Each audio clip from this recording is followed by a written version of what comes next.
Tolee, akkam jirtu harka fuunee hundumti keessan nagaa keessanii jecha kabajamtoonni hordoftoota chaanalii kana amma immoo gibira mootummaatiin wal qabatee wanta ilaalamuu qabu yookaan immoo namni mindeeffamaa mootummaa ta'e tokko kaffaltii isaaf raawwatamuu ilaalchisee wanta beekuu qabu simbiraan ga'uudhaa fi ayaataan caqasuudhaan asirraa wantoota argachuu dandeessan akka ilaaltan isin affeereera. Gibirri mootummaa akkasumas immoo peeshiniin yookaan sooramni akkamittiin akka hojjetamu waliin ilaallachuudha. Mindaa haaraadhaan wal qabates wanti jijjiirame waan hin jirreef kanumatu hojiirra oola jechuudha.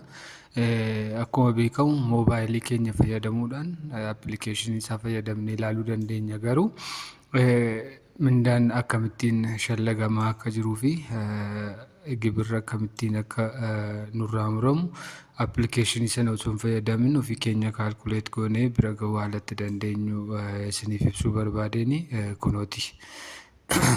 Asirraa seera gibira mootummaa ilaalchisee bakka kanatti duraa duubaan mindaa 650 amma 10,900 oliitti kan jiru persentii 10, 15, 20, 25, 30, 35 kan dhiyaate isin dhiyeesseera. Peenshinii yookaan immoo soorama hojjechuuf persentii 7 akkasumas immoo taaksiin mindaa dhaabbataa persentii kenname sanaan reenjii gidduu jiru sanarratti hundaa'uudhaan ba'a jechuudha.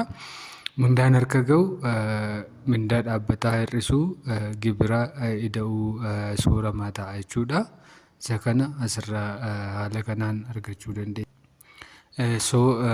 Fakkeenyaaf mindaa guutuu 10,000 fi 600 kan sooratu yookaan argatu mindaan harka ga'u meeqa kan jedhu hojjechuudhaaf 10,600 persentii 30 hojjenne 955 irraa hir'isna jechuudha. Gibirri meeqa sooramni meeqa kan jedhu asitti erga hojjennee booda 7,633 harka ga'a jechuudha. Abbaa 10,000 irraa isheen kun gibira 7,633 ta'a jechuudha harka kan ga'u. Walumaa galatti mindaa hunda isaayyuu bifuma ammaa kanaan hojjenna jechuudha. Mindaa keenya waliigalaa asii argachuu dandeenya gibira isaa jechuudha. Gammaddoo waan hordoftaniif galatooma. Yoo isinitti tole laayikii, sheerii, sabiskiraayibii gochuu hin dagatinaa.